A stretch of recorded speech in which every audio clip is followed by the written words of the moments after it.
L'Éternel règne, il est majestueux.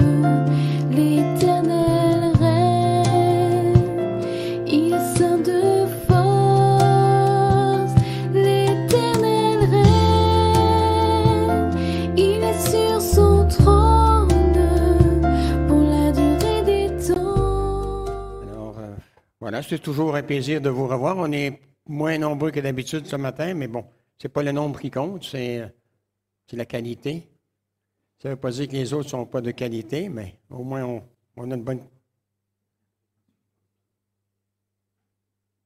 marche pas? Ah oui. Ok, voilà. Alors ce matin, c'est un message que le Seigneur m'a mis à cœur de vous partager.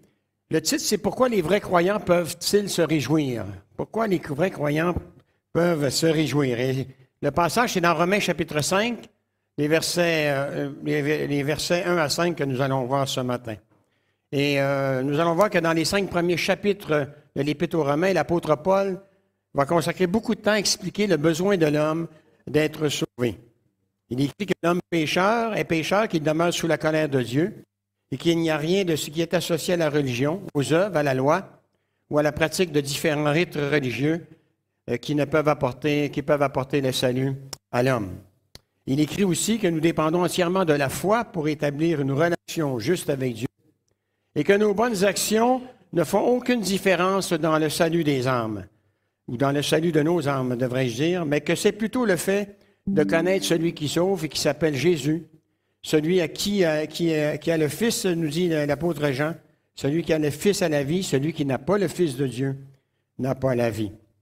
Et cette vérité fermement établie, Paul poursuit son analyse concernant la doctrine du salut. Et il commence alors à expliquer à ses lecteurs les bienfaits du salut par grâce par le moyen de la foi. Et c'est ainsi que dans les 5 premiers versets du chapitre 5, il va expliquer pourquoi justement, c'est le titre du message, pourquoi les vrais croyants peuvent se réjouir de leur salut. C'est vrai qu'on vit sur la terre en attendant d'être appelé à rencontrer notre Dieu au ciel. C'est vrai que ce n'est pas toujours réjouissant, la vie du chrétien. Il arrive que, ici, le pire qu'on peut avoir, c'est peut-être qu'on se moque de nous, qu'on nous dise que ça ne nous intéresse pas Jésus. Par contre, dans d'autres pays, il y a des chrétiens encore aujourd'hui qui payent de leur vie de montrer qu'ils appartiennent vraiment à Jésus-Christ. Et ce thème que je souhaite approfondir ce matin, j'aimerais non seulement expliquer pourquoi les vrais croyants peuvent se réjouir d'être sauvés, mais vous montrer pourquoi chaque enfant de Dieu a le droit non seulement de louer le Seigneur, mais qu'il a le droit de se réjouir d'une joie inexprimable et glorieuse. Et ce, peu importe la situation dans laquelle il se trouve. Je vous invite à prier. Seigneur, nous voulons te rendre grâce, Seigneur, pour ta parole que tu nous as laissée. Merci, Seigneur, de nous avoir permis de rencontrer celui qui est la parole. Et toi qui as créé le ciel, la terre, la mer et tout ce qui s'y trouve, eh bien, ce matin, je te demande de donner à ton serviteur, Seigneur, les paroles, Seigneur, qui pourront, Seigneur, faire en sorte que nous sortions grandis, plus grandis, plus connaissants, plus grandis, Seigneur, dans ce lieu que nous n'étions quand nous sommes entrés. Seigneur, tu es un Dieu merveilleux, tu es un Dieu qui est patient avec chacun de nous. Tu es un Dieu qui permet les épreuves dans nos vies, Seigneur, non pas pour nous détruire, mais, Seigneur, pour nous permettre de grandir dans notre foi et dans la connaissance de la personne de Jésus. Et en cela, nous voulons te remercier parce que au fil des expériences que tu nous permets de vivre, qui ne sont pas toujours joyeuses, eh bien, Seigneur, tu nous permets de mettre de côté les choses qui nous empêchent d'avoir cette relation si étroite, Seigneur, avec toi. Béni sois-tu et que, Seigneur, tu puisses vraiment parler au cœur de chacun, dont le mien ce matin. Et c'est en Jésus que je t'ai prié. Et le peuple de Dieu dit Amen. La première raison pour laquelle l'apôtre Paul dit que nous devions nous réjouir, c'est à cause de la position que nous occupons en Jésus-Christ. Remarquez ce qui est écrit au verset 1 à propos de notre position. Ainsi, nous avons été justifiés devant Dieu à cause de notre foi et nous sommes maintenant en paix avec lui par notre Seigneur Jésus-Christ. En gros, cela signifie que nous sommes traités devant Dieu comme étant justes, non pas à cause de ce que nous avons fait de bien, bien-aimés, mais grâce à ce que Jésus a accompli sur la croix pour nous, sur laquelle il a payé pour tous nos péchés, passés, présents et futurs. 2 Corinthiens, Paul dit, « Jésus est mort pour nous afin que ceux qui vivent ne vivent plus pour eux-mêmes, mais pour celui qui est mort et revenu à la vie pour Jésus. Le Christ était sans péché, mais Dieu l'a chargé de notre péché, afin que par lui, nous puissions bénéficier de l'œuvre par laquelle Dieu nous rend justes à ses yeux. » Être déclaré juste ne signifie pas que nous sommes parfaits, mais que Dieu nous voit comme si nous étions parfaits en Jésus. Imaginez un homme qui est jugé pour meurtre. L'accusation sait qu'il est coupable. L'accusé sait qu'il est coupable. Et même le juge sait qu'il est coupable.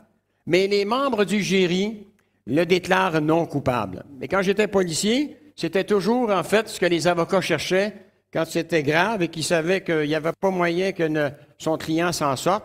Eh bien, qu'est-ce qu'il faisait? Il demandait non pas de passer devant un juge seul, mais devant les membres du jury. Et pourquoi? Parce que à travers les membres du jury, souvent, il y a les sentiments qui se mêlent à travers ça. C'est vrai que le juge rappelle toujours que, bon, ils doivent s'appuyer sur les preuves, sur ce qui a été, et non pas nécessairement ce qui a été dit, mais sur les preuves qui ont été démontrées. Et malheureusement, il y a des avocats qui sont dans la parole et qui réussissent à faire en sorte que leur client qui est coupable, eh bien, soit déclaré innocent par les membres du jury. Il faut toujours penser que les membres du jury, ce sont vous, ce sont moi qui sommes choisis.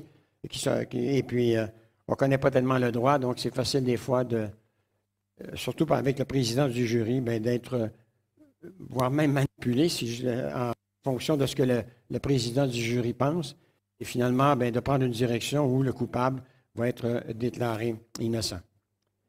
Quand je me tiens devant le Seigneur, je sais que je suis coupable, le diable sait que je suis coupable, et Dieu sait que je suis coupable. Cependant, parce que j'ai fait confiance à Jésus, Dieu me traite comme si j'étais innocent parce qu'il m'a justifié en son Fils. Je suis maintenant en paix avec lui, eh bien, par notre Seigneur Jésus-Christ. L'homme que nous étions, dit l'apôtre Paul auparavant, a été mis à mort avec le Christ sur la croix afin que notre être pécheur soit détruit et que nous ne soyons plus les esclaves du péché. Car celui qui est mort est libéré du péché et est au service de Dieu. Donc, il ne parle pas ici de la mort naturelle puisqu'il dit qu'on est au service de Dieu. Mort par rapport à est libéré du péché et au service d'être dirigé dans une vie sainte et de recevoir à la... Je ne sais pas ce qui se passe avec le micro ce matin. Je vais changer de poche. Voilà. C'est mieux? Voilà.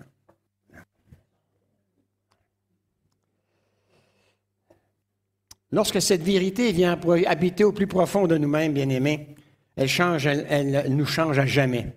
Et de quelle façon cette justification mystérieuse, miraculeuse et fantastique s'est-elle produite dans votre vie et dans la mienne?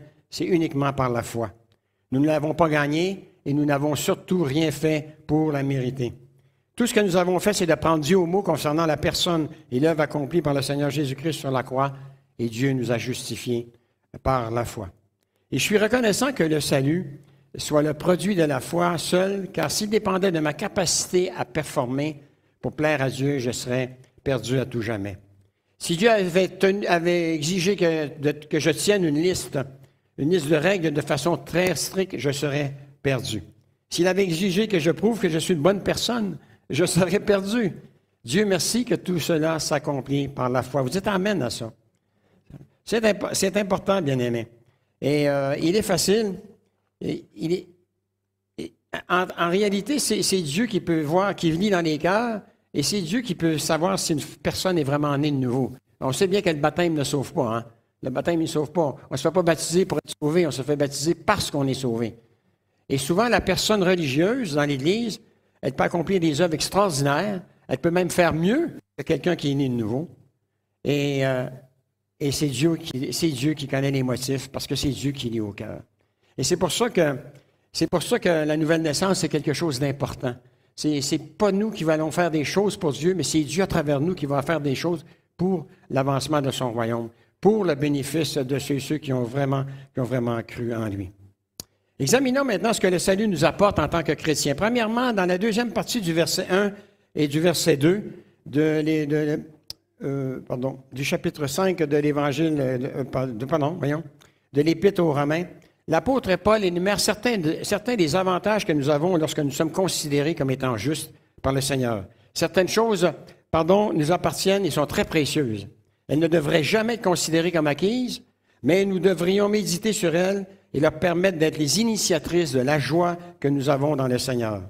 Et le premier avantage que nous avons lorsque nous sommes sauvés, c'est que nous sommes maintenant en paix avec Dieu par notre Seigneur Jésus-Christ. La dernière partie du verset 5. Nous sommes en paix avec le Seigneur. Paul écrit que le salut nous apporte la joie avec Dieu. C'est une vérité qui peut être difficilement compréhensible par nos esprits, pour nos esprits mortels, de savoir qu'il n'y a plus de condamnation pour ceux qui sont unis à Jésus-Christ, parce que la loi de l'Esprit Saint, dit Paul, qui donne la vie par Jésus-Christ, nous a libérés de la loi du péché et de la mort. Et bien aimé, le miracle de la nouvelle naissance, avant de connaître le Seigneur, nous étions esclaves du péché. À partir du moment où on est de nouveau, qu'on connaît le Seigneur, Dieu accomplit le miracle dans nos vies, nous sommes libérés de la puissance que le péché exerçait sur nous. Nous sommes libérés de la puissance que le diable exerçait sur nous. Nous sommes libérés de la puissance que le monde exerçait sur nous. Et nous sommes libérés de la puissance que la mort exerçait sur nous. Et c'est ce que le Seigneur nous a rappelé dimanche prochain. Parce que le chrétien, quand il ne meurt pas, le chrétien, il commence une nouvelle vie quand il quitte cette terre avec le Seigneur Jésus-Christ. Et c'est le beau message de l'Évangile, bien-aimé. On est capable de dire non à la tentation. Quand on tente, on n'a pas à dire, comme j'entends certains des fois que j'ai entendu dans le passé, « Ah, le diable m'a encouru ». Non, en tant que chrétien né de nouveau, c'est parce que tu as dit oui au péché, quoi. Parce que tu as la capacité en Jésus-Christ de dire non à la tentation. Tu as la capacité en Jésus-Christ de dire non au péché. Tandis qu'avant, Paul nous dit, on était esclaves du péché. Et on faisait ce que notre Père, Jésus a dit, car vous avez tous pour père le diable, on faisait ce que notre Père nous disait de faire. On péchait. Mais gloire à Dieu, nous sommes libérés, bien-aimés. Vous êtes amen à ça.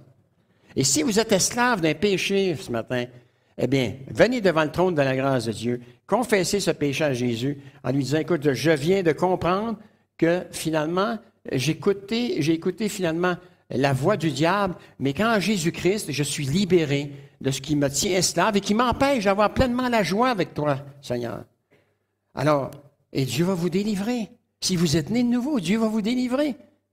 Et rappelons-nous, sans la nouvelle naissance, dit Jésus à Nicodème, nul ne peut non seulement voir le royaume de Dieu, mais il répète par après, nul ne peut entrer dans le royaume de Dieu.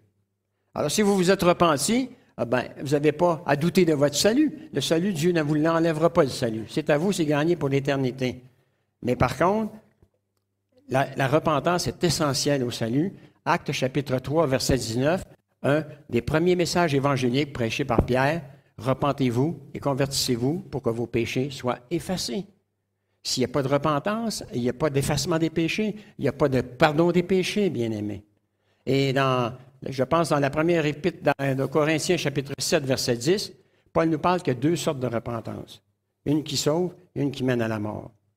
Alors, c'est vraiment important, c'est pas se repentir à partir de nos sentiments, ça vaut rien, mais c'est quand Dieu touche notre cœur que à ce moment-là, qu'on lui donne cette liberté de pouvoir nous amener devant le trône de sa grâce pour confesser nos péchés. Ça, c'est la vraie repentance. Et Paul dit que cette repentance-là, la personne, elle ne se repent jamais. Jamais. Parce que c'est une repentance qui est sincère. C'est une repentance par le cœur. Pas grave. Pas grave. Alors, qu'est-ce que cela signifie? Cela signifie que dès que quelqu'un est uni au Christ, il est un être nouveau. Ce qui est ancien a disparu. Ce qui est nouveau est là. Et tout cela vient de Dieu qui nous a réconciliés avec lui par le Christ. Étant maintenant rendus juste devant Dieu par le sacrifice de Jésus, dit l'apôtre Paul, combien plus forte raison serons-nous sauvés par lui de la colère de Dieu? Voilà pourquoi Paul écrit que c'est par Christ, dans Colossiens chapitre 1, verset 20, que Dieu a voulu réconcilier l'univers entier avec lui. C'est par la mort de son Fils sur la croix qu'il a établi la paix pour tous, soit sur la terre, soit dans les cieux. Nous n'avons pas fait la paix avec Dieu, bien-aimés, C'est lui qui a fait la paix avec nous à la croix. Et nous devons accepter cela. Et quand nous le faisons, nous recevons sa paix, dit l'apôtre Paul, qui surpasse tout ce que l'homme peut comprendre dans Philippiens chapitre 4, verset 7. C'est là la première bénédiction que chaque enfant de Dieu reçoit à l'instant même qu'il est sauvé. Dieu a fait la paix avec lui. Nous sommes acceptés par Dieu et nous sommes en paix avec lui. La deuxième chose que le salut nous apporte en tant que chrétiens, c'est que nous avons un accès direct au trône de la grâce de Dieu. Le mot accès signifie le droit d'entrer dans la présence du roi. Par Jésus, nous avons obtenu le droit d'entrer sans crainte dans la présence même du Dieu du ciel. Nous avons accès au Père céleste. Et à tous les jours dans la prière, quand on se réveille le matin, avant de partir travailler, avant de faire une occupation quelconque, on prend un temps, on a un rendez-vous à prendre avec le Père céleste pour le partager finalement, lui remettre cette journée entre ses mains, les bons comme les mauvais moments que nous allons passer, parce que nous savons que Jésus est à nos côtés, que Jésus, parce qu'il l'a promis, et que nous bénéficions de son assistance, nous bénéficions de sa présence. Vous êtes amène à ça? Oh boy, je pense qu'il y a 2 personnes ce matin ici. Est-ce que vous êtes amène à ça ce matin?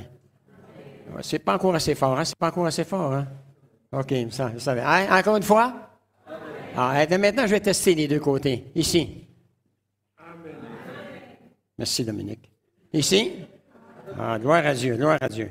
Petit exercice vocal, mais ça fait du bien. C'est encourageant aussi, voilà. La deuxième chose que le salut nous apporte, c'est ce que j'ai dit, avoir un accès direct devant le trône de grâce. Romains chapitre 2, verset 2, la première partie du verset 2, Paul dit, « Par Jésus, nous avons pu, par la foi, avoir accès à la grâce de Dieu en laquelle nous demeurons fermement. » Et le mot « accès » ici, utilisé par Paul, eh bien, dans le grec, ça signifie le droit d'entrer dans la présence d'un roi. Par Jésus, nous avons donc obtenu le droit, sans crainte, dans la présence, le droit d'entrer sans crainte dans la présence de Dieu même au ciel. Nous avons accès au Père céleste, bien-aimés. Cela devait être une idée révolutionnaire par les lecteurs de Paul. La plupart d'entre eux venaient d'un milieu religieux qui exigeait qu'une distance respectable soit maintenue entre le fidèle et Dieu. Prends un exemple au temple, limité à la cour, hein, il y avait le lieu très saint, le lieu saint et le parvis, et les gentils étaient limités à la cour extérieure du temple. J'ai perdu mon bout, moi.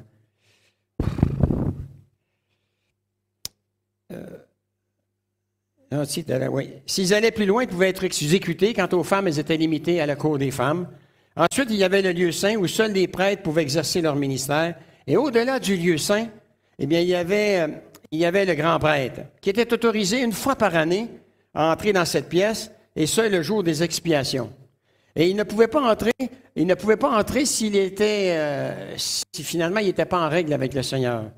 Et vu que des fois, il y a des gens, hein, on nous dit dans la parole que Dieu n'est pas comme les hommes, il n'est pas menteur, ça arrivait, parce que c'est déjà arrivé. Eh bien, pour être sûr que le grand prêtre n'avait pas menti, eh bien, on attachait une corde au pied du grand prêtre, parce qu'il rentrait tous les seuls, c'était le seul qui avait le droit d'entrer dans le Saint des Saints. Alors, qu'est-ce qu'il fait? Quand, au bout de 4 heures, quand il n'était pas sorti, on tirait sur la corde, puis la personne était morte, quoi. Pourquoi? Parce qu'elle était entrée là, mais elle n'était pas en règle avec Dieu. Heureusement que le Seigneur ne fait pas ça pour chaque personne qui rentre dans l'Église. Hein?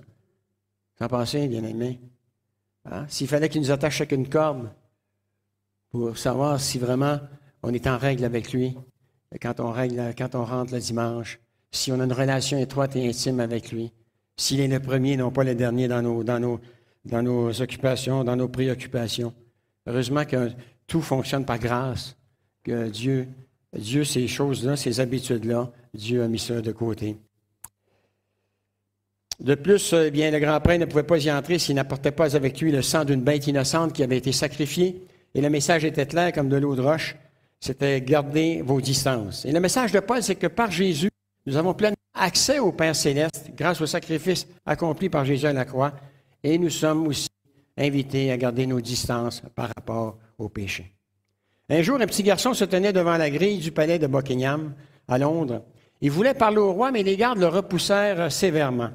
Alors qu'il pleurait, un homme élégamment vêtu s'approcha de lui et lui demanda pourquoi il était si bouleversé.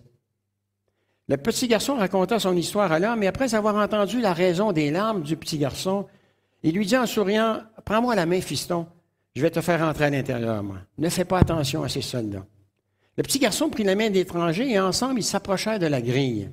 Lorsque les soldats les virent arriver, ils se mirent tous au garde-à-vous et ouvrirent la grille afin de permettre à l'étranger et au petit garçon d'entrer. Il put ainsi traverser les portes de la ville, traverser la cour, longer des couloirs richement tapissés et se voir ouvrir les portes jusqu'à ce qu'il soit finalement amené en présence du roi lui-même. Qu'est-ce qu'il avait amené là? Eh bien, il tenait la main droite d'un gentil étranger qui n'était nul autre que le prince de Galles, oui, le propre fils du roi. Mes amis, il n'y a qu'un seul chemin qui mène au ciel et c'est par Jésus. Il est le chemin, la vérité et la vie. Nul ne va au Père que par lui, nous dit l'apôtre Jean. Si nous marchons dans ses pas, nous n'aurons aucun mal à entrer dans la présence du Père. Cette parole est certaine, dit Paul avec Timothée, si nous sommes morts avec lui, nous vivrons aussi avec lui. Si nous persévérons, nous régnerons aussi avec lui. Si nous le renions, lui aussi nous reniera. Si nous sommes fidèles, il demeurera fidèle, car il ne peut se renier lui-même. Bien-aimés, c'est un des passages où il nous est dit que non seulement nous sommes appelés à vivre avec Dieu pour l'éternité, mais que nous allons aussi régner avec Jésus pour l'éternité. Alors, ceux qui pensaient qu'on se croiserait les bras pendant toute l'éternité, bien, le Seigneur, je ne sais pas ce qu'il nous prépare, il ne le dit pas. Jean cite à peu près le même verset dans l'Apocalypse, et Paul le cite aussi dans les Épîtres. On ne le sait pas, mais je suis convaincu que Dieu, qui ne nous a jamais déçus, ne nous décevra pas non plus pour passer l'éternité avec lui. Vous êtes amen à ça? La plus haute cour de l'univers a déclaré que le croyant a été déclaré juste. Quelle cour peut renverser ce verdict? Oui, j'ai la certitude, dit Paul, que rien ne peut nous séparer de son amour, ni la mort, ni la vie, ni les anges, ni d'autres autorités ou puissances célestes, ni le présent, ni l'avenir, ni les forces d'en haut, ni celles d'en bas, ni aucune autre chose créée, rien ne pourra jamais nous séparer de l'amour que Dieu a manifesté en Jésus-Christ notre Seigneur. De même que nous pouvons être certains d'être sauvés et en sécurité ici-bas, nous pouvons avoir la même assurance au-delà de cette vie.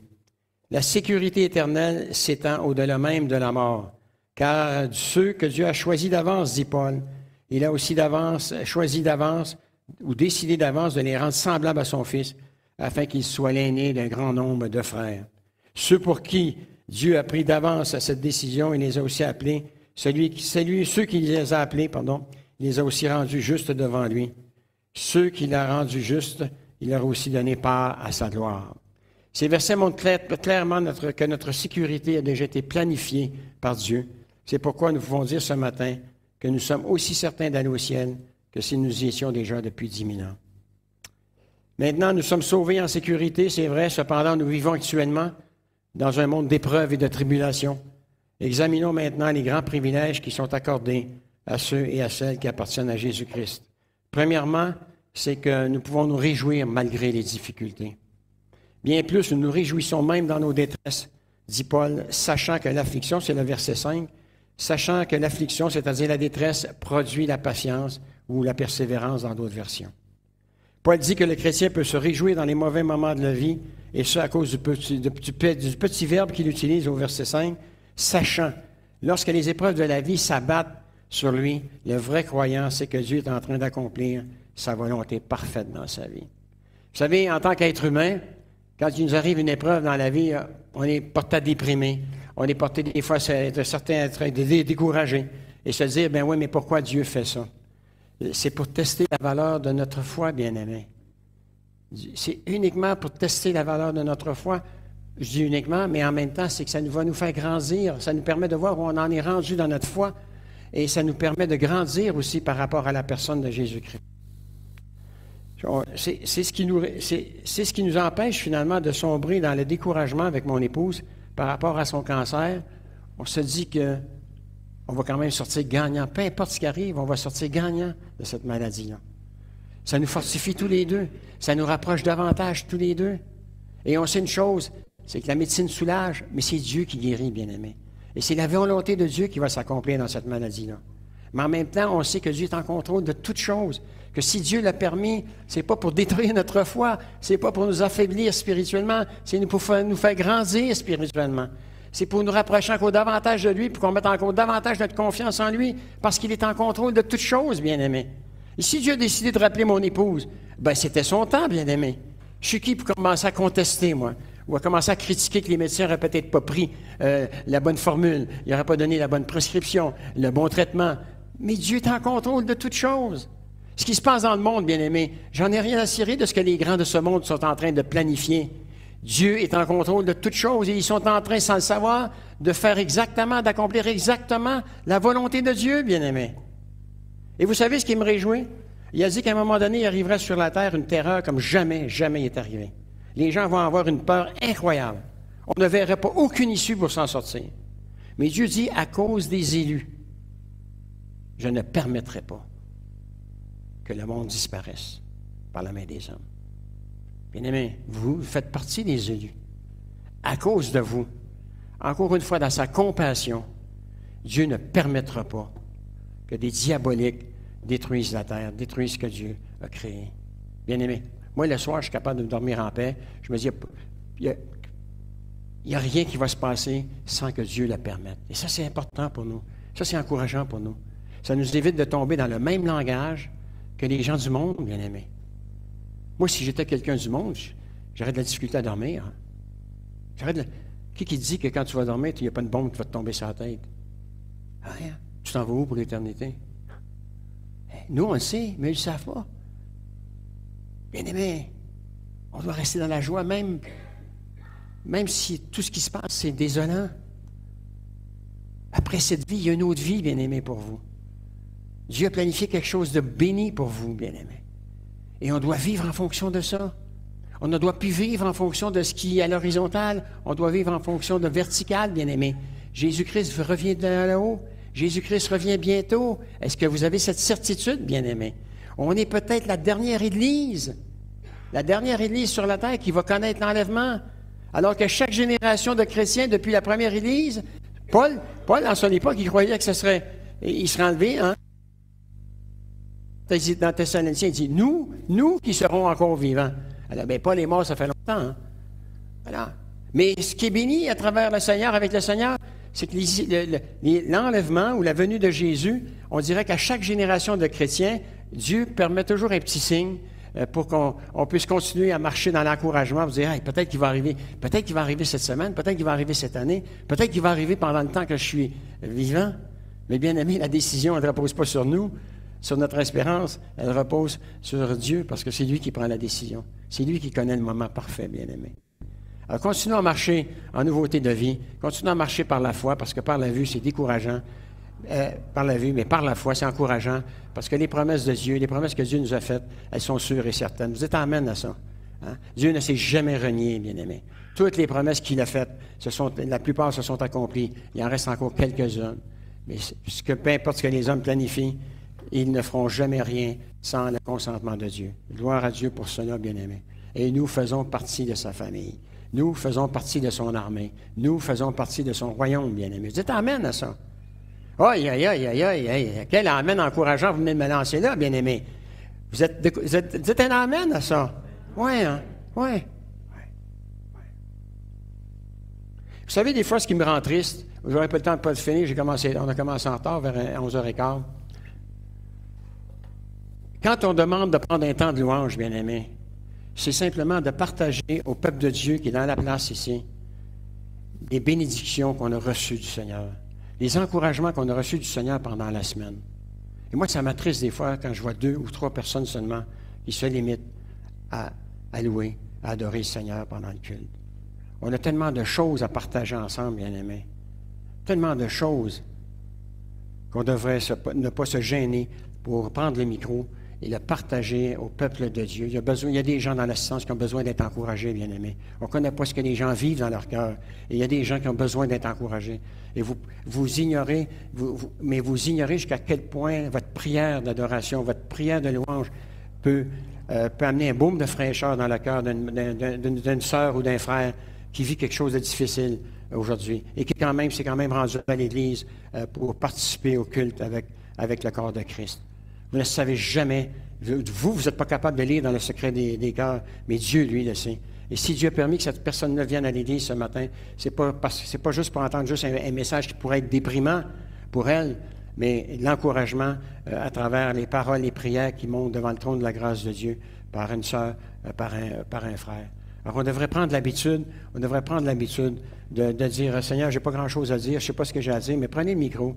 Et si vous avez une relation qui est avec le Seigneur, là, Dieu va vous inspirer, va inspirer votre prière pour que vous puissiez non seulement être en adoration avec lui, mais aussi être peut-être une grande consolation pour certaines personnes qui sont assis dans les bancs parce qu'ils vivent des choses difficiles aujourd'hui. Vous êtes amen à ça? T'as entendu, Seigneur? Oui. Vous êtes amen à ça? Ah, OK. OK, parfait. Je suis allé prêcher en Verse il y a 3 semaines et c'est une église qui me fait penser à l'église de Delin, qui était composée que de Polonais. À Anvers, ils sont composés uniquement d'Arméniens, de réfugiés arméniens, parce qu'ils sont persécutés, quoi. En fait, ils risquent leur vie parce qu'ils sont chrétiens en Arménie. Donc, il y a une grosse église à côté du Hézel, aussi de l'église du Hézel, une grosse église arménienne. Mais à Anvers, je me suis aperçu que j'ai dit, écoute, ça faisait la deuxième fois que j'y allais, j'ai dit, je vais quand même dire que quand je dis amen, je ne suis pas pentecôtiste, quoi. Alors, je leur ai dit, le pasteur était assis juste en avant. Je dis, pasteur, il ne faut pas vous inquiéter, si je demande un amen, ça veut dire qu'il en soit ainsi, on est d'accord avec ce que tu dis. Mais j'ai dit, ça rien. J'ai dit, soyez sans crainte, je ne suis pas un pentecôtiste, c'est loin de là. Mais j'ai dit, c'est simplement pour savoir si tout le monde me suit. Parce qu'il y en a ils dorment, mais qui ne ronflent pas. Donc, tu as les yeux fermés, tu as l'impression qu'ils sont très spirituels, mais ils dorment. Alors, si au moins tout le monde ronflait, mais ça serait différent pour moi. Ça me dirait, change de message, ça ne marche pas le matin, quoi.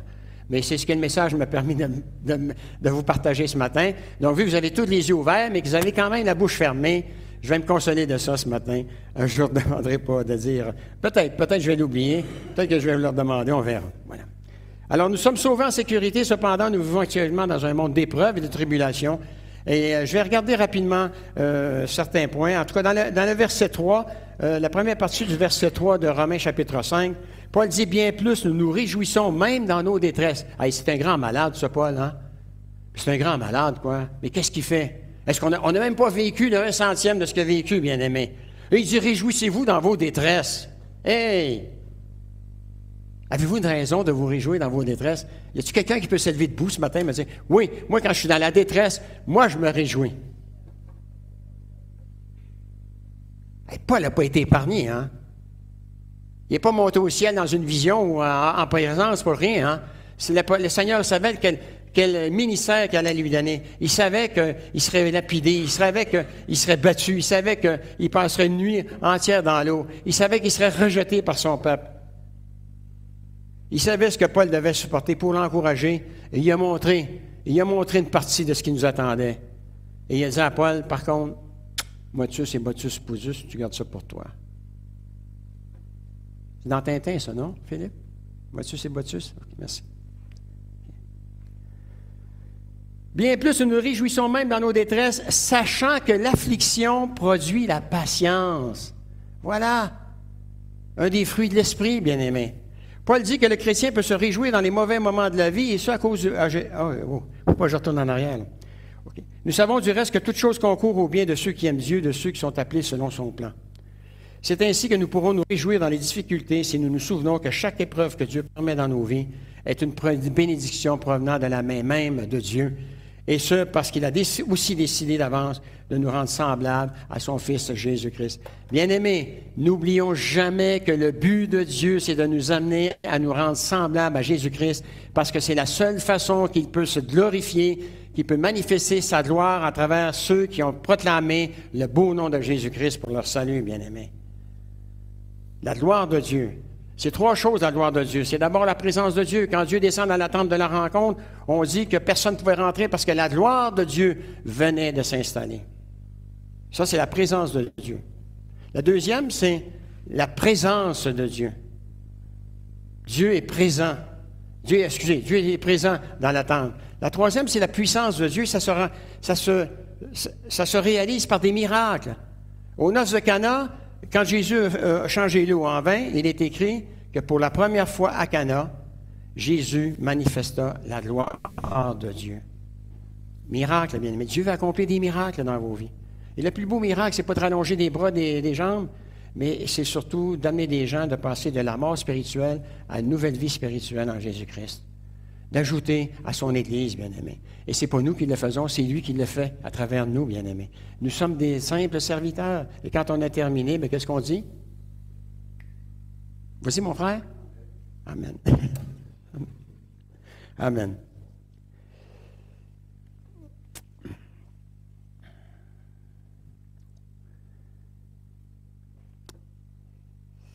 Dans les versets 3 à 5, Paul nous parle des bienfaits que nous pouvons tirer des pressions de la vie. Notez la progression mentionnée dans ces versets pour ceux qui ont leur Bible ou pour l'affichage.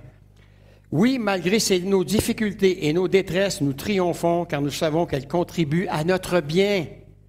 L'épreuve nous apprend à être patients, à porter nos fardeaux sans réchigner. La patience nous affermit et développe notre force de caractère. Elle nous aide à faire toujours davantage confiance à Dieu, dit Paul. Lorsque nous avons traversé victorieusement l'épreuve, notre foi et notre espérance acquièrent force et constance. Verset 5. Or, notre espérance ne risque pas d'être déçue, car Dieu nous aime et nous a donné son Saint-Esprit qui a rempli nos cœurs de quoi? De son amour. Vous savez, il y a des gens, j'écoute parler des fois, ils me tombent vraiment sur les nerfs. Hein? Je n'ai pas le droit de vous dire ça peut-être ce matin, mais j'ose le dire. Mais j'entends une petite parole qui dit, « Hey, c'est pas ça que je t'ai donné, je ne sais pas ce que j'ai déposé dans ton cœur. C'est mon amour que j'ai déposé dans mon cœur. Et tu dois manifester cet amour-là envers la personne qui te tombe ses nerfs. » Voilà. Et rappelle-toi, Jacques, avant que tu me connaisses, toutes les fois que tu me tombé sur les nerfs et que j'ai manifesté mon amour envers toi, que j'ai placé des gens sur ton chemin pour que finalement tu viennes à la connaissance de la personne de Jésus-Christ. Bien-aimé, on n'a pas le droit d'être fâché contre les non-chrétiens. On n'a pas le droit de les traiter, de les voir comme étant des moins que rien. Parce qu'aux yeux de Dieu, ils ont la même valeur que vous et moi. La seule chose, c'est qu'ils ne sont pas encore sauvés. Parce qu'il y a des gens qui n'ont pas encore prêché l'Évangile de Jésus-Christ. À cause de ça. À 30 ans, il y a un petit chrétien qui a osé ouvrir la bouche. Pour la première fois, j'entendais le message évangélique. À 30 ans. Et il était temps que le Seigneur vienne me chercher. J'ai manqué de me suicider avec mon âme de service. Il était temps. J'avais assez vécu. Dieu a eu pitié de moi. Et il y en a d'autres, bien-aimés, à l'extérieur. Quand on regarde le taux de suicide, on n'a pas besoin de donner le nom, hein, pour ne pas faire peur aux gens. D'ailleurs, le gouvernement ne le dit pas. Mais mon fils, qui est ingénieur pour l'Infrabel, il dit qu'Infrabel ne donnera jamais le nombre de personnes qui se sont suicidées sur les rails pendant 1 an, parce que ça va susciter à d'autres personnes d'utiliser cette méthode pour se tuer. Il y en a plus qu'1 par jour, ça vous donne une idée, hein? Ouais. Les gens sont désespérés, bien-aimés. Nous avons un espoir. C'est Jésus-Christ, le ressuscité, mort pour nos péchés et ressuscité, bien-aimés. En fait, ce que Paul est en train de dire, c'est que lorsque Dieu permet que des problèmes surviennent dans nos vies parce que nous marchons avec le Seigneur, c'est pour nous apprendre à persévérer et à tenir bon. C'est ainsi que nous grandissons en maturité et que nous pouvons vérifier non seulement le degré spirituel que nous avons acquis à travers les épreuves que nous avons vécues, mais aussi les combats que nous avons eus à livrer dans les moments difficiles pour demeurer fidèles au Seigneur Jésus. Nous pouvons nous reposer en nous rappelant que nous bénéficions non seulement de la protection de Dieu, mais qu'il veille sur nous, mais qu'il a le contrôle sur tout ce qui survient et que rien n'échappe à son égard. Cependant, il n'a jamais promis que tout serait facile pour nous. Cela signifie que plus nous endurons ces choses parce que nous appartenons à Jésus, plus nous finirons par lui ressembler. Et ça, c'est une bonne nouvelle, bien-aimés. Rappelez-vous le chemin pour acquérir la maturité. Ce chemin, il est pavé de luttes, bien-aimés. Il en est ainsi pour tout enfant de Dieu qui grandit dans sa connaissance et dans sa foi dans le Seigneur Jésus. Écoutez bien maintenant, je vais vous donner des exemples. Demandez à Abraham, et il vous rappellera ce qu'il a vécu avec Isaac sur le mont Moriah. Quand même était-ce de foi que Dieu a fait avec Abraham. Hein? Il avait promis qu'il y aurait une descendance, et Dieu lui demande maintenant de le sacrifier. Quand vous regardez dans Hébreu, qu'est-ce qu'il est écrit? L'auteur, il dit qu'Abraham s'est exécuté parce qu'il savait que Dieu avait la puissance nécessaire pour ramener son fils de la mort à la vie. Voilà. Voilà pourquoi qu'Abraham n'a jamais dit non. jamais dit non à Dieu. Abraham, à ce moment-là, hein, il quitte un pays où il y a toute sa parenté, il y a toute sa famille. Et apparemment, selon les historiens, Abraham, c'était pas un mendiant, hein, c'était quelqu'un qui avait de l'argent, qui avait du pouvoir là où il vivait. Hein. Il vivait au sein d'une grande famille, quoi. Et là, il quitte. Mais Dieu, il ne dit pas, écoute, tu vas quitter Carnière pour t'en aller à Liège. Il dit, quitte Carnière, puis je vais te montrer ce genre de chemin où tu dois te rendre. Ça prend toute une foi, hein. Mais ça prend toute une foi, bien-aimé. Et il est devenu le père de la foi parce qu'il a dit oui à Dieu. Demandez à Jacob, et il vous rappellera l'oreiller de pierre sur laquelle il a dormi, qui allait le prédisposer à passer de la mort à la vie et à changer de nom. Ça ne serait plus Jacob, ça serait Israël dorénavant. Demandez à Joseph, et il vous rappellera qu'il a passé 2 années en prison parce qu'il est demeuré fidèle à Jésus, à Dieu, pardon. Ouais. Il a refusé de coucher avec une femme qui n'était pas la sienne. Il a raconté des mensonges. Le mari a cru, c'est normal, je pense, le mari a plus cru sa femme qu'un esclave. Et finalement, il a fait 2 ans de prison parce qu'il avait dit la vérité. Et que le mari avait plutôt cru le mensonge. Demandez à Moïse la raison pour laquelle il a passé toutes ces années dans le désert. Et il vous rappellera la formation qu'il a reçue avant d'être appelé par Dieu pour se rendre en Égypte et libérer les Israélites. Demandez à Shadrach, Meshach et Abednego pourquoi ils se sont retrouvés dans la fournaise ardente. Et ils vous rappelleront que c'est parce qu'ils n'ont pas voulu faire de compromis dans leur foi. Demandez à Daniel pourquoi il s'est retrouvé dans la fosse aux lions. Et il vous rappellera que c'est parce qu'il n'a pas voulu cesser de prier son Dieu, et ce, malgré l'interdiction promulguée par le roi. Demandez à Pierre ce qu'il a appris du Seigneur sur le pardon, et il vous rappellera le jour où il l'a renié 3 fois. Demandez à Jean pourquoi il s'est retrouvé en exil sur l'île de Patmos, et il vous dira que c'est à cause de sa fidélité à la parole de Dieu et à l'Évangile révélé par Jésus-Christ qu'il a annoncé. Demandez à n'importe quel chrétien qui s'est appliqué à témoigner de Jésus s'il a été béni par Dieu, et il vous rappellera que Dieu est fidèle à ses promesses et qu'il a été avec lui à chaque fois dans les bons comme dans les mauvais moments. Demandez à Wang Mingdao, un Chinois en Chine, qui, il y a une 50aine d'années, a été emprisonné parce qu'il annonçait l'Évangile. Vous savez, c'est divisé en provinces. La Chine, il y a des endroits dans certaines provinces que tu as le droit d'avoir une Bible, il y a d'autres provinces que niet, il n'y en a pas. Il est emprisonné parce qu'il évangélisait. Et le directeur de la prison, c'était un athée, un gars qui était vraiment en opposition à l'Évangile. Et il avait formé ses gardiens dans ce sens-là aussi. Et à un moment donné, on venait ouvrir, on distribuait la nourriture aux prisonniers. Et Wang Mingdao n'était pas privé, il recevait son plat. Et à un moment donné, le directeur de la prison a vu que les gardiens, en tout cas, étaient plus à l'aise avec ceux qui étaient chrétiens ils sont devenus plus à l'aise avec ceux qui étaient chrétiens qu'avec les autres. Et Wang Mingdao, était toujours en contact avec son Église, donc il écrivait des lettres d'encouragement. Et puis à un moment donné, vous savez, en prison, avant qu'une lettre sorte qui est écrite par un prisonnier, le directeur de la prison ou les gardiens lisent toujours la lettre avant de la mettre à la poste. Et finalement, l'attitude des gardiens changeait de plus en plus. Ils étaient beaucoup moins méchants, ils ne frappaient plus les prisonniers. Alors, le directeur de la prison commençait à faire une enquête. Il a vu que c'était à cause de Wang Mingdao. Il leur annonçait l'Évangile, à cause de ce qui était écrit dans la lettre, les lettres d'encouragement, et qu'il envoyait à ses frères et sœurs à l'Église. Alors, qu'est-ce qu'on a fait? Bien, on a averti Wang Mingdao, on a interdit à Wang Mingdao d'écrire des lettres. Et par la suite, on lui dit, parce que si tu continues à écrire des lettres, on va te couper la main gauche. Il dit, si vous êtes sérieux, vous allez me couper la droite, parce que c'est avec la droite que j'écris. On lui a coupé les 2 mains. Après ça, les gardiens venaient lui porter son repas, et il a commencé à témoigner avec sa bouche. Il y a des gardiens qui se convertissaient. Et on lui a averti que s'il continuait à annoncer l'Évangile, on lui arracherait la langue. Et on lui a arraché la langue parce qu'il n'a pas arrêté. On continuait à amener les gardiens, on a changé les gardiens en plus. Alors, on amenait leur plat, et avec le regard d'amour de Jésus-Christ, les gardiens étaient touchés, ils se convertissaient. On lui a crevé les 2 yeux. Wang Mingdao, il a quitté la prison plusieurs années après. Il avait perdu ses 2 yeux, il avait perdu sa langue, il avait perdu ses 2 mains, mais il n'avait pas perdu la foi en Jésus-Christ, bien-aimé. Vous savez, c'est quoi le problème de l'Église en Occident? Beaucoup trop riche et beaucoup trop à l'aise dans notre façon de vivre. Vous savez ce qui nous manque un petit peu? Une petite dose de persécution. Une petite dose. Ouais. Pas une grosse dose, c'est juste une petite parce qu'on n'est pas habitué. Et en Belgique, on devrait profiter de l'occasion de témoigner. Moi, ça fait 30 ans que je suis en Belgique. Je n'ai jamais été insulté par un Belge en témoignant. Jamais. Venez au Québec.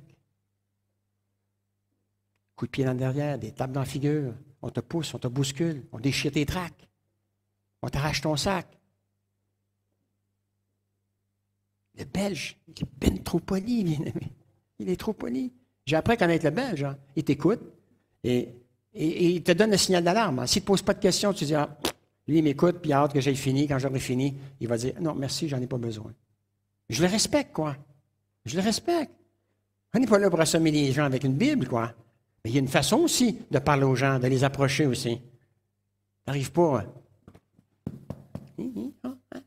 Non, hein. Celui qui m'a amené au Seigneur, là, il ne m'a jamais parlé de Jésus la première fois dans son salon. Je vais terminer avec ça. Hein. Il m'a parlé des choses du monde. Et à un moment donné, il m'a parlé des choses du monde. Pourquoi? Pour établir le contact avec moi. Dans sa salle à manger. C'était, je dirais qu'on était à peu près à cette distance-là. La salle à manger était grande comme ça, et lui était là, et moi j'étais là. Et il m'a parlé des choses de la vie. Et après ça, il m'a dit, Jacques, un jour tu vas mourir. Ah ben, j'ai dit, c'est vrai. Il dit, tu vas comparaître devant Dieu. Ah, j'ai dit, c'est vrai. Ma religion me le dit. Et il dit, il va te poser une seule question. Je dis, oui, laquelle? Parce que moi, j'avais étudié mon petit catéchisme par cœur, hein, et j'y répondais, sur les autres questions avant, j'y répondais de cette façon-là. Il me dit,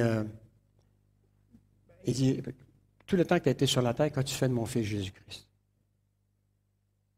Ben, j'ai dit, écoute, je vais dire à Dieu que je n'ai pas été méchant, j'ai fait du bien aux bonnes personnes, à des personnes, et ça. Dieu va t'arrêter, je ne t'ai pas demandé si ça a fait du bien aux gens. Je t'ai demandé ce que tu as fait de mon fils Jésus-Christ sur la terre. Ben, je veux dire que quand il y avait des pauvres, je fouillais dans mes poches, puis quand j'avais des pièces, je leur donnais des pièces. Dieu va t'arrêter tout de suite. Je ne t'ai pas demandé si tu avais donné des pièces aux pauvres. Qu'est-ce que tu as fait de mon fils Jésus-Christ? Il m'a posé 5-6 fois la question comme ça, et je répondais toujours, mais il me disait, non, c'est pas ce que Dieu t'a demandé. Et vous savez ce qui est arrivé? Et moi, j'étais dû là, pour être sauvé, pour être en recherche spirituelle. Dieu savait où j'étais rendu au bout. J'ai vu son salon s'ouvrir. J'ai vu un abîme devant moi. J'ai vu le feu dans le fond et je me voyais descendre dans cet abîme-là, je regardais en bas et je faisais tout m'accrocher, mais c'était tellement glissant. C'était tellement glissant. J'avais peur, mais j'avais peur. Écoutez, je tremblais. Moi, j'avais fait de la boxe quand j'étais jeune. Et là, je tremblais dans mes pantalons. J'ai dit, purée. Et là, je me serrais les jambes. J'ai dit, il va voir qu'il m'a atteint, quoi. Il va voir que je tremble, quoi. Et là, j'ai dit, où je peux trouver ma réponse? Il m'a dit, dans la Bible. Ah, j'ai dit, oui, mais la Bible. T'as-tu vu l'épaisseur de la Bible? Alors, moi, c'était pas de lire la Bible qui était mon problème. C'est d'avoir la réponse, quoi. Bien, il dit, je vais t'aider dans l'Évangile de Jean. J'ai dit, oui, mais dans l'Évangile de Jean, il dit ça, il faut que tu commences à faire une recherche. Et après cette semaine-là, hein, Dieu a placé un chrétien évangélique sur mon chemin à chaque semaine, quoi, qui m'en donnait toujours un petit peu plus. Et moi, je ne trouvais pas ma réponse. Et plus je lisais, moins je comprenais. Parce que je cherchais avec ma tête et non pas avec mon cœur. C'était juste la réponse que je voulais avoir. C'était pas Dieu qui m'intéressait. C'était la réponse. Jusqu'au jour où il y a une sœur assez culottée qui m'a dit, écoute, on fait les 7 péchés capitaux à mon église, je t'invite dimanche. Mais c'était une église évangélique, hein. Et l'accueil était fantastique. Hein. J'ai toujours enseigné dans toutes les églises que j'ai été pasteur qu'un des points qui frappe les gens quand ils viennent pour la première fois dans une église, c'est l'accueil. J'ai été reçu par un couple qui m'a demandé si je venais par mes propres moyens ou quelqu'un m'avait invité. J'ai dit oui, la famille 1000 jours m'a inquiété. Ah, écoutez, vous avez une place de réservée. Et il fallait bien trouver une place parce que c'est une église de 700 personnes. Donc, je les aurais peut-être pas trouvés avant le culte où ils étaient dans cette salle-là. Mais voilà. Et cette femme-là, c'est elle qui m'a invité. Et après ça, la deuxième chose qui est importante de faire aussi, que je disais souvent, je disais régulièrement aux membres de mon Église, j'ai dit, quand vous avez accueilli quelqu'un qui est venu à l'Église et qui a entendu l'Évangile, laissez-les pas partir tout seuls. Invitez-les à la maison à prendre un dîner. recueillir ses impressions. Et c'est ce qu'ils ont fait avec moi. Et pour la première fois de ma vie, je passais mon après-midi, un dimanche après-midi, avec une famille évangélique. Et ça m'a pas dérangé, ça m'a fait du bien. Alors, ils m'ont pas forcé, ils m'ont dit, écoutez, en tout cas, Jacques, si ça te tente de revenir à l'Église, tu es toujours le bienvenu. Et le dimanche, j'y allais tout seul, je n'avais pas eu besoin d'invitation. Et la 5e fois, eh bien, le message m'a touché. Ouais. Et vous savez ce que j'ai réalisé? On a tous un péché à renoncer pour accepter le Seigneur Jésus-Christ. Oui, mais j'ai déjà entendu ça. Oui, mais moi, je suis né dans l'Église, hein? J'ai plus de péché, moi, Non. Tu es né dans l'Église, je vais te dire, le seul péché que tu dois te renoncer à être dorénavant ton propre Dieu. Arrêter de décider ce qui est bien, ce qui est mal pour toi, mais de regarder dans la Bible, et ce qui est bien, ce qui est mal pour Dieu, c'est ce que tu dois suivre. Puis qu'est-ce que Jésus dit dans les Évangiles? Si quelqu'un veut venir avec moi, qu'il cesse de penser à lui-même, qu'il renonce à lui-même, qu'il porte sa croix et qu'il me suive. Bien-aimé, une des principales raisons pour lesquelles les gens refusent Jésus-Christ, c'est parce qu'ils ont horreur de rendre des comptes à quelqu'un. Vous aimez ça vous faire reprendre en tant qu'adulte, vous? Non, hein? N'aime pas, hein? N'aime pas. L'être humain est comme ça, quand il est rendu adulte, on n'a pas le droit de le reprendre. On n'a pas le droit de lui dire qu'il a tort, bien-aimé. Oui. C'est une des principales raisons, selon une enquête, au niveau évangélique, d'un mouvement évangélique, c'est une des principales raisons pour lesquelles les gens ne veulent pas donner leur vie à Jésus-Christ. Dieu n'a pas à décider. Je ne veux pas que personne décide, moi, ce que je dois faire dans ma vie. Ouais. Malheureusement, c'est des gens qui renoncent au Seigneur. Voilà. En terminant rapidement, hein, je prends 2-3 minutes. En fait, le 3e privilège, rapidement, c'est la capacité que nous avons de se reposer dans la paix de Dieu lorsque nous vivons des difficultés. Lorsque je traverse des difficultés dans ma vie, comment puis-je me réjouir et me reposer? La réponse se trouve dans la 2e partie du chapitre 5 de Romains. Il nous a donné son Esprit Saint qui a rempli nos cœurs de son amour. Au cours de notre vie, nous vivrons des jours qui seront plus difficiles que d'autres. Cependant, lorsque nous ferons face à toutes ces choses qui se présenteront devant nous, bien-aimés, nous pourrons toujours compter sur le Saint-Esprit qui habite en nous pour nous guider, pour nous enseigner et pour nous rappeler constamment l'amour formidable que Dieu a pour ses enfants. C'est ce qui rend non seulement notre voyage sur cette terre supportable, mais qui rend aussi notre destination finale crédible. Et si nous apprenons à nous reposer sur l'Esprit de Dieu, il a le pouvoir de garder nos cœurs dans une paix parfaite, quelle que soit la difficulté du chemin. Car, et ça c'est un verset qui a eu un impact dans la vie, c'était à Isaïe que le Seigneur a dit ça, Isaïe 26, verset 3, « À celui qui est ferme dans ses sentiments, le Seigneur assure la paix parce qu'il se confie en lui. » Vous dites Amen pour ça. Amen. On va prier, Seigneur. Ouais. Seigneur notre Dieu, nous voulons te remercier pour ta parole. Nous voulons te remercier, Seigneur, parce que dans cette salle, eh bien, Seigneur, tu connais le cœur des gens, tu connais ceux qui t'appartiennent, tu connais peut-être, Seigneur, d'autres personnes qui sont sur le point de faire ce pas de foi, qui ne t'appartiennent pas encore. Seigneur, nous te les remettons entre tes mains, afin que tu puisses continuer à travailler leur cœur, à parler à leur cœur, et Seigneur, afin qu'ils puissent prendre cette décision qui va déterminer où ils vont passer l'éternité. Seigneur, merci parce que tu as fait de nous tes enfants. Merci parce que tu nous as sortis, Seigneur, du pouvoir que le diable exerçait dans nos vies. Merci parce que tu nous as libérés aussi du pouvoir que le péché exerçait dans nos vies. Et merci aussi parce que tu nous as délivrés du pouvoir que le monde exerçait dans nos vies. Mais surtout, dimanche prochain, nous allons nous rappeler aussi que pour la première fois dans toute l'humanité, la mort a été vaincue. Et que ce Jésus qui est venu au monde il y a 2000 ans est toujours aussi vivant aujourd'hui. Il est aussi vivant dans son corps, dans son esprit, dans son âme. Il est aussi vivant qu'il était il y a 2000 ans. Merci que Dieu, fait homme, est venu prendre notre place sur cette croix. Lui qui était sans péché, eh bien, accepté de devenir péché pour nous. Merci, Seigneur, parce que tu es un Dieu merveilleux, un Dieu qui est patient envers nous. Et Seigneur, nous te demandons de nous donner cet amour que tu as pour les perdus, cet amour que tu as pour nous, Seigneur, afin que nous puissions le partager à d'autres, Seigneur, et que nous puissions avoir la joie de les voir se rajouter à ton Église. Louange et gloire à toi en nom, Seigneur Jésus, et merci de nous amener à vivre de façon ressemblée à la personne de Jésus. Et c'est en son nom que nous avons prié. Le peuple de Dieu dit, je vous invite à vous lever, dernier cantique, mon cantique préféré, te ressembler Jésus, c'est mon espoir suprême. J'espère que c'est la même chose pour vous ce matin. Tu peux rester assis. Ah oui. Ah oui. Ça va sinon? C'est ta main qui fait mal. Ah, OK.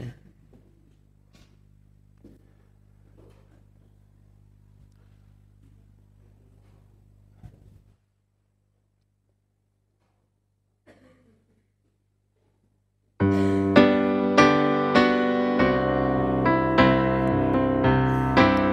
va chanter 3 fois et la dernière fois a cappella.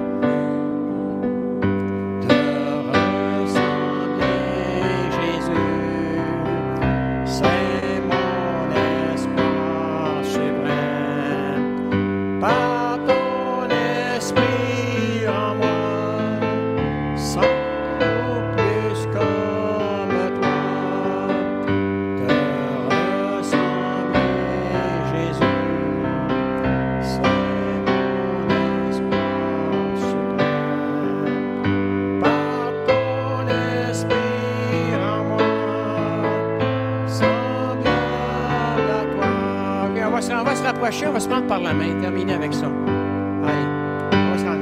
Après ça, à capella, hein, excusez. Ouais. Pour ceux qui peuvent, on se donne la main, et puis voilà. Te ressembler, Jésus, c'est mon espoir suprême. Par ton lien, toujours plus comme toi.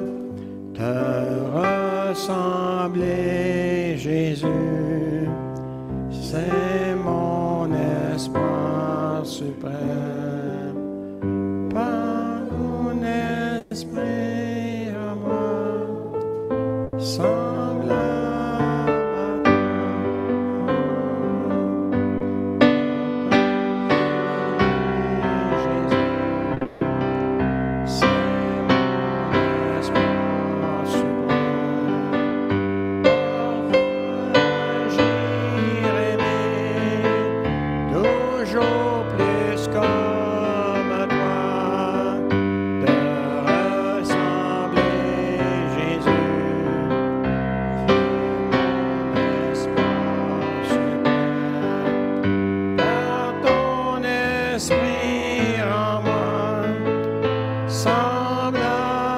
à toi. Recevez la bénédiction de la part du Seigneur. Allez dans la paix, dans la joie du Dieu. Le peuple de Dieu dit que Dieu vous bénisse dans toutes vos activités.